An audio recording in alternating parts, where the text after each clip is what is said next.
What is going on, guys? My name is Taylor Stuber, and I'm here to break down this 9-game NBA slate on December 27th. It is a Sunday, which is my favorite day to be playing NBA DFS, especially during the NFL season. A lot of people are focused strictly on NFL. They might tilt enter some NBA contests because they're getting their asses handed to them in NFL, but we're going to be grinding all day. I think it's like 3:30 a.m.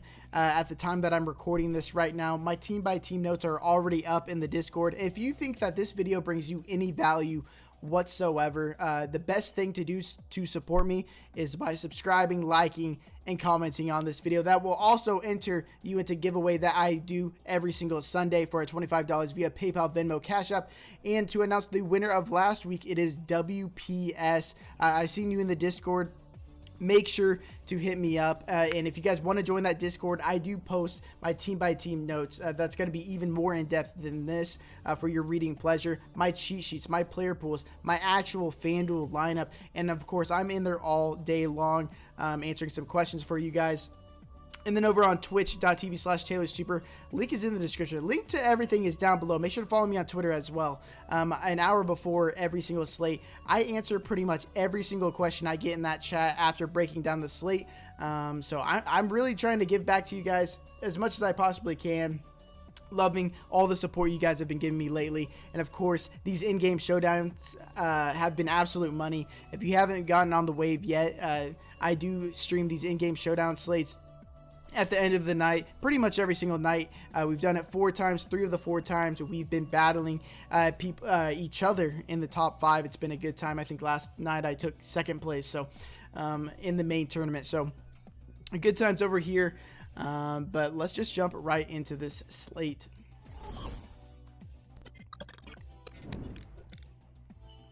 So like I said, we got a nice 9-game NBA slate that starts at 6 p.m. Central Time. Start with the Brooklyn Nets and the Charlotte Hornets. Now, it's a 226 over-under. The Nets are currently 8-point favorites. Now, I don't sports bet all that much, but I would absolutely slam the Nets -8. I think that they beat this team pretty handily. The Charlotte Hornets just lost to the Oklahoma City Thunder, who are tanking this year on purpose. And they were actually getting their asses handed to them until the last minute or two. Miles Bridges hit 3 straight threes to get them back into the game, to even give them a chance. But at the end of the day, they lost to the Thunder. They're 0-2 right now. Brooklyn Nets have been the most dominant team in the NBA so far. Love them, -8. But the Brooklyn Nets, they're completely healthy right now. Both their games have been blowouts in their favor. The Hornets are the 7th worst team in terms of defensive rating this year, and that's against the Cavaliers and the Thunder. So this Charlotte Hornets defense plays pretty much negative defense. Kyrie Irving, Kevin Durant have both played 58 minutes so far this season. Kyrie Irving, 30.3% usage rating, 32.5% assist percentage, 1.79 fantasy points per minute. Durant in the same 58 minutes, 30.4% usage rating, 1.55 fantasy points per minute. Neither of these guys have seen the 4th quarter yet, so they've been pretty good plays in their own right through 3 quarters. So if the Hornets somehow were competitive in this game at 9.1K and 9.4K, if they play 34 minutes, which is somewhat they should be on pace for if the game was competitive, they would be really good plays. But I think there's much better plays on this slate. Then Caris LeVert coming off the bench has a 34.5% usage rating, 36.4% assist percentage, average 1.38 fantasy points per minute. I don't like him nearly as much on DraftKings at 6.5K, but over here on FanDuel, he is only 5.8K. And if this game blows out, I think his minutes are steadily in that 24-minute range. Averaging well over a fantasy point per minute, 1.38 fantasy points per minute. So I do like him in this matchup over here on FanDuel. I think he's a pretty solid play. Move over to the other side of the court with the Charlotte Hornets, which I'm not all that entirely interested in. Cody Zeller is out. Through 2 games, the Nets have the best defensive rating in the league.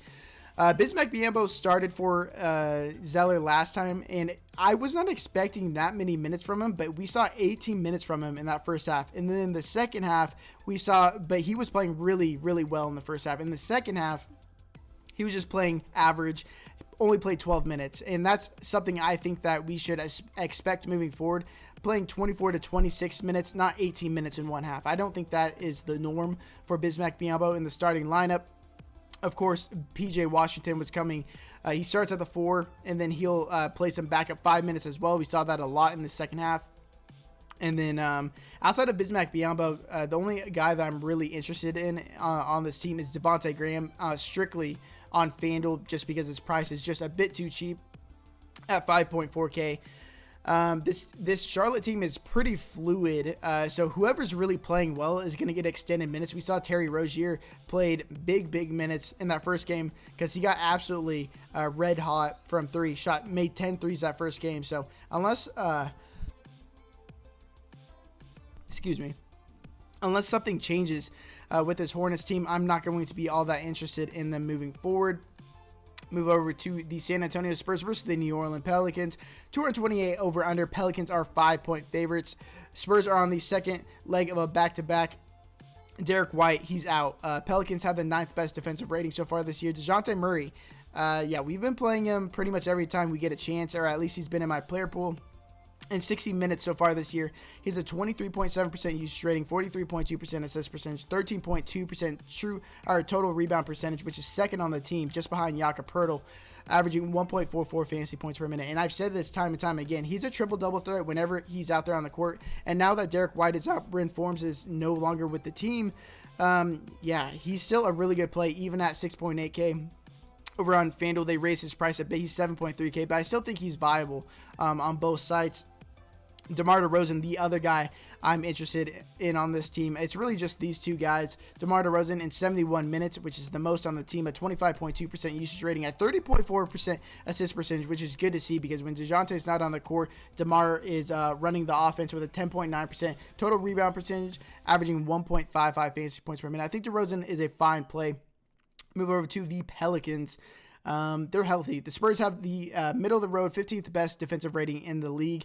Bryant Ingram has played 74 minutes so far, playing big minutes, 29% usage rating, 34.1% assist percentage, 1.31 fantasy points per minute, 8K on DraftKings, and over on FanDuel. Again, I think that these Pelicans guys are a bit too cheap, 7.8K. I think he should be more in that 8.5K range. Good to see that him with a 34.1% assist percentage, leading that team even above guys like Eric Bledsoe and Lonzo Ball, who are more of the point guards of the team. Zion Williamson is a guy that I'm really interested in on the slate. 67 minutes. He has a 29.6% assist percentage, 20% total rebound percentage, averaging 1.32 fantasy points per minute. But he played 38 minutes that last game when he wasn't in foul trouble. We saw the first game, his minutes got cut really short because of foul trouble. And then the game that he wasn't in foul trouble and it was competitive, he played 38. So if we can see 36, 38 minutes out of Zion Williamson, this price is entirely too cheap. Really the only two guys I'm interested in on this team, Eric Bledsoe, I guess it's worth mentioning, played 33 and 34 minutes. He played 33 minutes that last game out, was absolutely dreadful. He was the chalk. I was all over him, but he was horribly efficient from the field. But I do think that is the absolute floor for him. His price is pretty much the same, 5.8K over here on DraftKings FanDuel. He continues to be 5.6K. I think he's a fine play. And if people are going to feel like they were burnt from him last time, which they were, he should be under-owned compared to what he should be. But over to the Orlando Magic and the Washington Wizards. We just saw this game yesterday. James Ennis is out. It's a big pace-up game for the Magic. It was really high scoring just yesterday when they played. Wizards currently have the 11th best defensive rating so far this year, but that's bullshit. They're a bottom 5 defense in the league. Aaron Gordon's still on a minutes limit, but he has been amazing in those minutes. He played 26 minutes that first game. He was in a bit of foul trouble, and then 29 minutes that last game out. So once he's off that minutes limit, I'm going to be all over Aaron Gordon. But the guy I'm really interested in on this team is Markelle Fultz. He played 59 minutes so far this year. The first game, he was in a bit of foul trouble. Has a 25% usage rating, 25% assist percentage, averaging 1.13 fantasy points per minute. I think he's too cheap on both sides. Nikola Vucevic in 64 minutes this year, 26% usage rating, 22.2% total rebound percentage, averaging 1.39 fantasy points per minute. I think he's too cheap on both sides, but especially FanDuel at 8.2K. That's a ridiculous price tag. Don't know how you get away from him at this point. There obviously is some really cheap center plays over here, but 8.2K for Nikola Vucevic, who has notoriously tortured this Washington Wizards team in the past and did really well yesterday at that. So like both of those guys. And then one last guy to mention is Terence Ross. He's played 28 minutes in each of the first 2 games, has a 26.6% usage rating so far, averaging 1.1 fantasy points per minute. He is the definition of a GPP play. I mean, if he gets hot with the usage rating that he has, he can go off, and they will give him extended minutes. So 4.7K over here on DraftKings. I think he's definitely worth a look. Go over to FanDuel. Terence Ross is, I believe, 4.6K as well. So very cheap on both sites.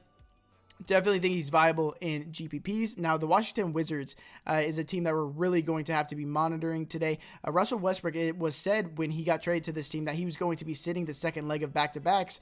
And there was a chance that he was going to sit just last game.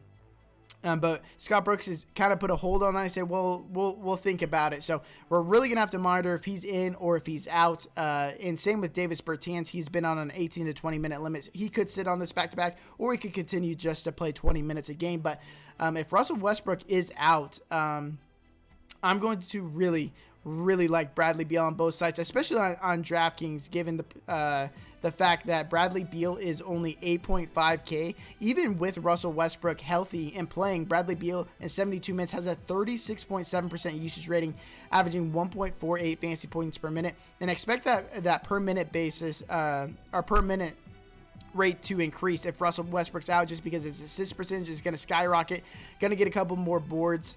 So I'll really like Bradley Beal. And then Ish Smith has been the direct backup for Russell Westbrook through the first 2 games. Now, DraftKings was smart enough to raise his price to 5.7K, so he's not the chalk at it, where he was in the 3K range. That was good on DraftKings to do that. Over here on FanDuel, the lesser site by all means, he's still at 3.9K. So if Russell Westbrook misses this game, 3.9K, Ish Smith is going to be a very solid play. And then Thomas Bryant, I think, is worth mentioning, especially on FanDuel.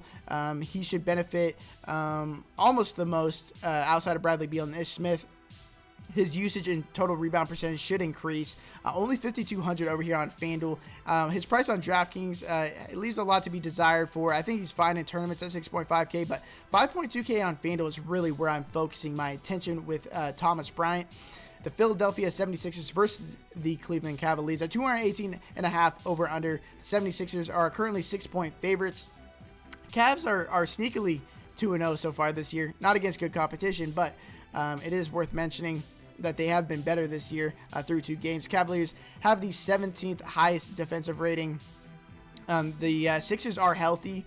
Joel Embiid in 65 minutes has a 31.3% usage rating and 19.5 total rebound percentage, averaging 1.47 fantasy points per minute. And he has absolutely destroyed Andre Drummond in the past in their matchups. I don't really look at individual matchups all that much, but when it is center versus center, sometimes I will take a look at that. And Embiid has absolutely tortured Andre Drummond in the past. So one of my favorite spend-up options at 9.8K. Going to relegate that to just GPPs. I think there's better spend-up options like Bradley Beal if Westbrook is out, like Steph Curry, who should be in a competitive game. Should be. We'll see. And then another thing to note from the 76ers, Shake Milton and Danny Green have been splitting a lot of their minutes.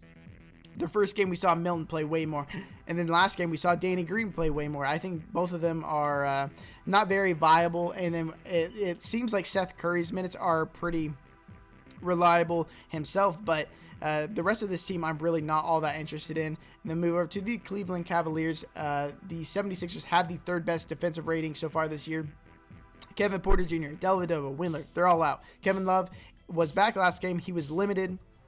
And then the surprise that has surprised me in a big way. So obviously last game, it was a double overtime game. So if you wanted to bink something, you needed somebody from this Cavs game. But in 76 minutes so far this year, Darius Garland has an 18.9% usage rating, a 34% assist percentage, which is a team high, averaging 1.23 fantasy points per minute. He's been super efficient from the field. I don't expect that to necessarily continue, but the assist percentage is very, very promising. They finally learned that Colin Sexton is not a point guard. And so he's not handling the ball all that much, which is leaving a lot of the ball handling duties to Darius Garland. So at 5.9K over here on DraftKings, I don't think he's that bad of a play. And then over on FanDuel, Darius Garland 6.2K. I think I like the guys like Markelle Fultz, Kobe White a bit more. But on DraftKings, at least at 5.9K, I think he's a solid play. Andre Drummond in 70 minutes so far this year, 32.7% usage rating, 23.1% total rebound percentage, 20% assist percentage, averaging 1.36 fantasy points per minute. Now, he has not been nearly as good in this matchup against Embiid as Embiid has against him, but at 8.6K, I think he's worth a shot. He should play around 32 minutes if I had to assume. I mean, the first game was really wacky when he got benched the last 6 minutes of the first half due to some odd turnovers. And then the last game out, it was double overtime. So he probably plays around 32 minutes more times than not. Move over to the Milwaukee Bucks and the New York Knicks at 223 over-under. Bucks are minus 12. They are 12-point favorites right now. And, I would almost be in favor of taking the Bucks there. And the Knicks have the 10th worst defensive rating so far this year. The Bucks are healthy, no injuries to worry about. Real blowout risk in this one. But Giannis Antetokounmpo in 63 minutes this year, it's just same old with Giannis. 63 minutes, 38.6% usage rating, 20.6 total rebound percentage, and actually he's down this year at 1.44 fantasy points per minute. It's usually around that 2 fantasy point per minute mark, even when the team is healthy. So I expect that to increase, but with this being such a serious blowout risk at 10.5K, I think I would rather pay down for these other guys on the slate. But in GPPs, Giannis is definitely viable. Chris Middleton has been amazing so far through 2 games, 63 minutes, 27.3% usage rating, 13.7 total rebound percentage, 29.5% assist percentage, averaging 1.72 fantasy points per minute. Now, he has been incredibly efficient from the field. And while he is a good shooter overall, with the blowout risk of this game, I'm not all that interested in him. A guy I am interested in, especially if you are predicting a blowout in this, is going to be Bobby Portis. He played 26 minutes in that last game when it blew out. Over his career, he's well over a fantasy point per minute. He's only 4.7K over here. He was one of my favorite GPP plays on the Christmas slate, and he went off over 30 fantasy points at a cheap price tag over here on DraftKings. So I don't mind him if you assume that the game is going to blow out. Even if it doesn't blow out, I still expect him to play around 20 minutes. He plays about 10 minutes in that first half. So if you extrapolate that over to the second half, that's about 20 minutes. But if the game blows out, they'll probably just close with him. Move over to the New York Knicks. So, same thing. The blowout is a real problem. The Bucks have the 12th best defensive rating in the league so far. Austin Rivers, Obi Toppin, and Emmanuel Quickley are all out. Quickley's actually doubtful, but I'm assuming he's out this game. RJ Barrett has played 37 minutes in that last game, and it was a blowout. So, and Julius Randle played 34.5 minutes. So, if the game blows out, there's a real opportunity for Randle and Barrett to still get massive minutes regardless, because they were getting blown out by the 76ers, and they continued to stay in the game. Actually led a bit of a comeback. In 71 minutes, Barrett has a 24.2% usage rating, averaging 1.01 fantasy points per minute. Julius Randle, 70 minutes, 25.3% usage rating, 12% total rebound percentage, and a team-high 30.8% assist percentage, which is kind of crazy from Julius Randle. We know he's a triple-double threat. When he's out there on the court, averaged 1.26 fantasy points per minute. Alec Burks, the last guy I want to mention from this Knicks team, in 62 minutes, he has a 26.2% usage rating, which is higher than those first 2 guys that I mentioned, averaging 1.26 fantasy points per minute. And now we could see Julius Randle get some minutes at the 5, where he's far better fantasy point per minute producer when playing at the 5 as opposed to the 4. Move over to the Golden State Warriors versus the Chicago Bulls, which is one of the most desirable matchups in games on this slate. At 228 over under, the Warriors are currently 3.5-point favorites, and honestly, the Warriors might blow this Chicago Bulls team out. Both of these teams through 2 games have been absolutely destroyed. The Bulls currently have the 9th worst defensive rating. Marquise Chris is out this game. Draymond Green is questionable. He's already practiced. It looks like he's going to make a comeback now with Draymond Green coming back, it doesn't change all that much. I think it just really takes away some minutes from guys like Eric Paschall and Toscano Anderson, who probably shouldn't have been getting minutes in the first place. James Wiseman is still on a minutes limit, so I think all of those Marquise Chris minutes probably go to Kevon Looney, maybe a couple to Draymond Green at the 5. But James Wiseman in 49 minutes this year, a 27% usage rating, 13.1 total rebound percentage, averaging 1.2 fantasy points per minute. He's only $5,000 on FanDuel. A bit too expensive on DraftKings at 6.6K, but on FanDuel, $5,000. That's pretty solid. But Steph Curry, my favorite play of the slate, stone cold lock, at 9.3K on DraftKings. FanDuel, it's the most ridiculous price I've ever seen at 8.3K. I don't know these pricings on FanDuel, how they come up with them. But in 59 minutes this year, he has a 28.9% usage rating, 47.1% assist percentage, averaging 1.4 fantasy points per minute. Now, it looks like he's on pace to play around 36 minutes. If the game ends up staying competitive, maybe a couple more minutes as they're fighting for the playoffs. They're not trying to tank this year. They're still trying to win games. So they might push him a bit more. So I absolutely love Steph Curry today. And then Andrew Wiggins, he's played 56 minutes, the second most minutes on this team with a 28% usage rating, which is right behind Steph Curry, averaged only 0.77 fantasy points per minute. He can't buy a bucket right now. Neither can Kelly Oubre. Expect some bounce backs from them at times this year, and this is a perfect matchup for Andrew Wiggins to come back and do a bit better, buy a couple more buckets. I think he's a fine play over on FanDuel. On DraftKings, more of a GPP play if this game stays competitive. Go over to the Chicago Bulls, who are on a second leg of a back-to-back. Warriors are the fifth worst defensive rating team so far this year. Thad Young is out. Like I said, both these games blew out for the Bulls, so we haven't really seen full games out of them. But in 54 minutes so far this year, Zach LaVine has a 31.2% usage rating, but only averaging 0.91 fantasy points per minute. Another guy who has been shooting very, very inefficiently so far, but he's only $7,000 on FanDuel. I think that's way too cheap. On DraftKings, on the other hand, he's 7.9K. I think he's strictly GPP only, but if he gets his shot going, I mean, he has immense upside against this Golden State Warriors team who can't defend anyone at this point.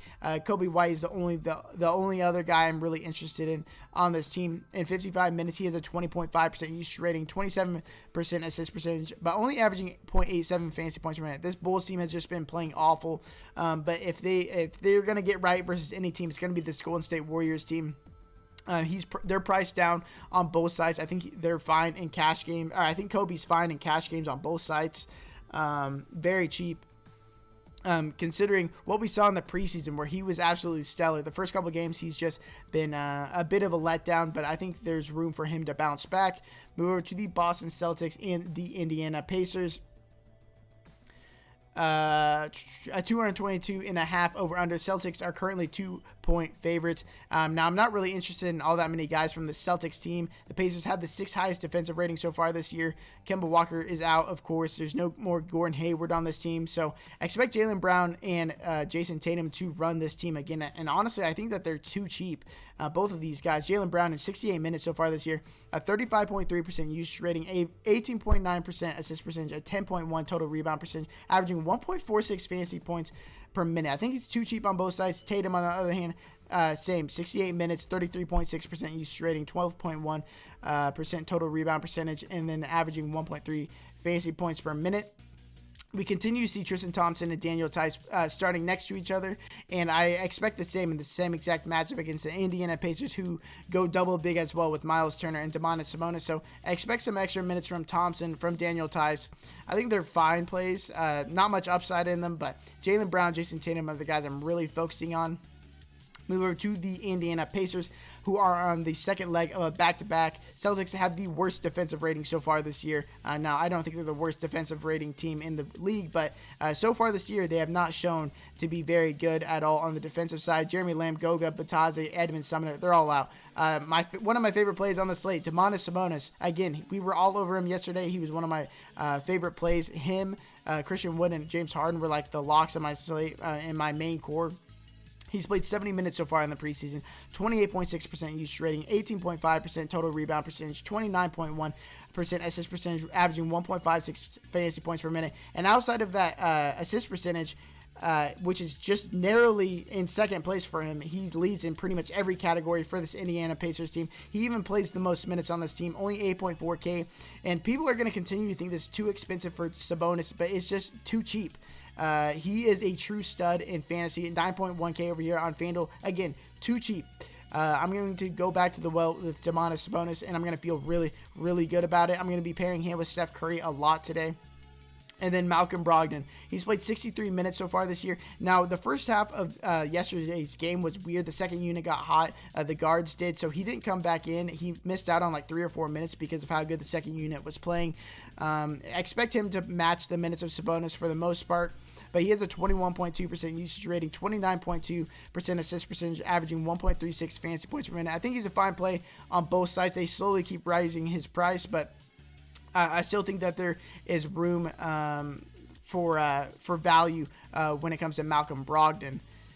Move over to the second to the last game with the Phoenix Suns and the Sacramento Kings. We just saw this game last night at 226.5 over/under. Suns are 3-point favorites. The Suns are, of course, on a second leg of a back-to-back. We just saw this game yesterday. Kings are the 12th worst defensive rating team in the league. Dario Saric is out again. Devin Booker in 72 minutes at 33.2% usage rating, averaging 1 fantasy point per minute.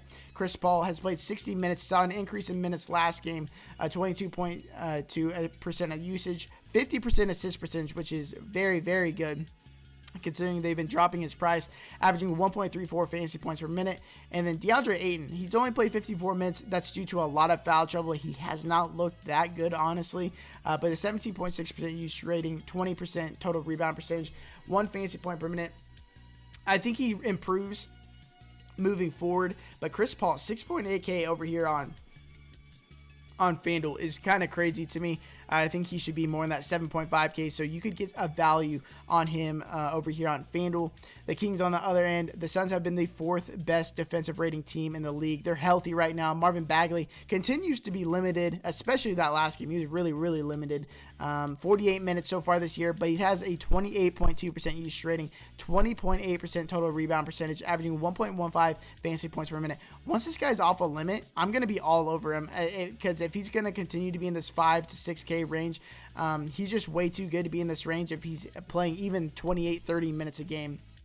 So be sure to monitor that. De'Aaron Fox, in 73 minutes, has a 26.3% usage rating, 31.8% assist percentage, averaging 1.1 fantasy points per minute. I think he's a solid play on both sides. Hassan Whiteside, if you look at the rotations, we were all over it in the in-game showdowns when we were going over it, but it looks like he's only playing 2 stints in the game. Bagley and Rashawn Holmes are playing the rest of the minutes at the 5, so I'm off Hassan Whiteside in all aspects, unless you're expecting some foul trouble where he would get some extended run because of that. But on a normal basis, he's not a normal scenario. He's not playing more than 2 stints, and those stints aren't very long. He's falling out of favor with this Sacramento Kings team. Buddy Hield has played 75 minutes, the most on this team so far. Only a 19.6% usage rating and only 0.77 fantasy points per minute. I think that increases over the course of the season. I think that I wouldn't be too concerned with that just yet. He's only 5,800 over here on FanDuel. I think that's a really, really good price on Buddy Hield. Move over to the last game of the slate. Now, this is just full of injuries and something that we have no certainty as of right now. If we do get certainty, I will let you guys know in the Discord. But man, this Minnesota Lakers game is crazy because it's the last game of the slate, and it has very, very large effects on the slate, on the entirety of the slate. Lakers are the 11th worst defensive rating team in the league so far. Karl-Anthony Towns is questionable. He left the game yesterday. He came back, but then after he said his wrist really, really hurt and was uncomfortable. So it looks like he's closer to doubtful. Naz Reid has been playing ahead of Ed Davis and will likely step into Towns' place as the starter. So if Naz Reid starts, I think he's one of the better plays. He's super cheap on both sides, and luckily he's power forward and center eligible over on DraftKings. He's only 4,200. In 35 minutes, he has a 19.2% usage rating, averaging 0.96 fantasy points per minute. I think he's a very good value, one of the best values on both sites if Towns does indeed miss. D'Angelo Russell has a 27.2% usage rating, 27% assist percentage, averaging 1.08 fantasy points per minute so far this year. But if Towns misses, expect those rates to significantly increase, and he would become one of the better plays on the slate, especially over on FanDuel, where he is only 7.2K. I would absolutely love D'Angelo Russell, but the struggle is it's the last game of the slate. It starts 3 hours after the first game, so if leaving some spots open would give you an edge if these guys do end up missing. But Malik Beasley in 65 minutes, I've been telling you guys to monitor this. He continues to have a 25.7% usage rating, but only averaging 0.97 fantasy points per minute. Since coming over to this Minnesota Timberwolves team last year, he's been one of the best offensive players on this team, and if Towns does miss, expect his usage to increase again. I think he would become a pretty solid play. And then over to the Los Angeles Lakers. Timberwolves have been the 5th best defensive rating team in the league, but we all know that is total bullshit. They are a bottom 5 defense in the league. Anthony Davis is questionable. I don't know what to do with this situation as of right now. I don't know if he's going to play. I don't know if he's gonna sit. LeBron James seems to still be limited, but LeBron last year without Anthony Davis in 1,071 minutes, a 34.3% usage rating, 14.5 total rebound percentage, 44.5% assist percentage, averaging 1.62 fantasy points per minute. So if Anthony Davis misses, LeBron James becomes a pretty good play, but I don't expect him to play any more than like 31, 32 minutes with them taking it slow on him. So I'd be a bit hesitant with LeBron, but I think Kyle Kuzma and Markieff Morris would receive the most minutes if Anthony Davis were to miss.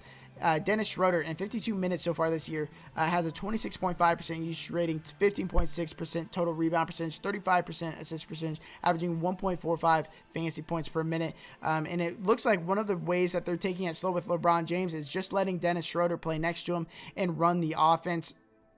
So I don't mind him at all, and especially if Anthony Davis misses this game at 6.1K, I think we see his minutes increase a bit more just to run the offense more with Anthony Davis off the court. Don't mind him on either side. I think he's pretty cheap. And then Montrezl Harrell has played 60 minutes so far this season in 2 games, 20.2% usage rating, 16% total rebound percentage, 1.14 fantasy points per minute. He played 32 minutes that first game because Gasol was in severe foul trouble. But when the game last time was in a normal situation for the most part, but it did end up blowing out. He played 28 minutes anyway. So I think that we see 26 to 28 minutes on a normal basis from Montrezl Harrell. And at 6.1K on DraftKings, I think that's really good. Over here on FanDuel, he's 6.2K, and I think he's a fine play over here as well. But yeah, I hope you guys enjoyed this video. We're running 32 minutes long. If you guys made it through all of this, I really, really appreciate it. And if it brought you any value at all, I would really appreciate it if you guys subscribe, like this video, comment below your favorite play of the day, and I'll even throw out a giveaway to you guys if you do so. Make sure to join my Discord. The link is below. It's completely free to join. We're almost at 700 people. That's my goal today, to get 700 people. I think we need like 50 more people to join. So a good little community growing over there, but I appreciate you guys watching this video.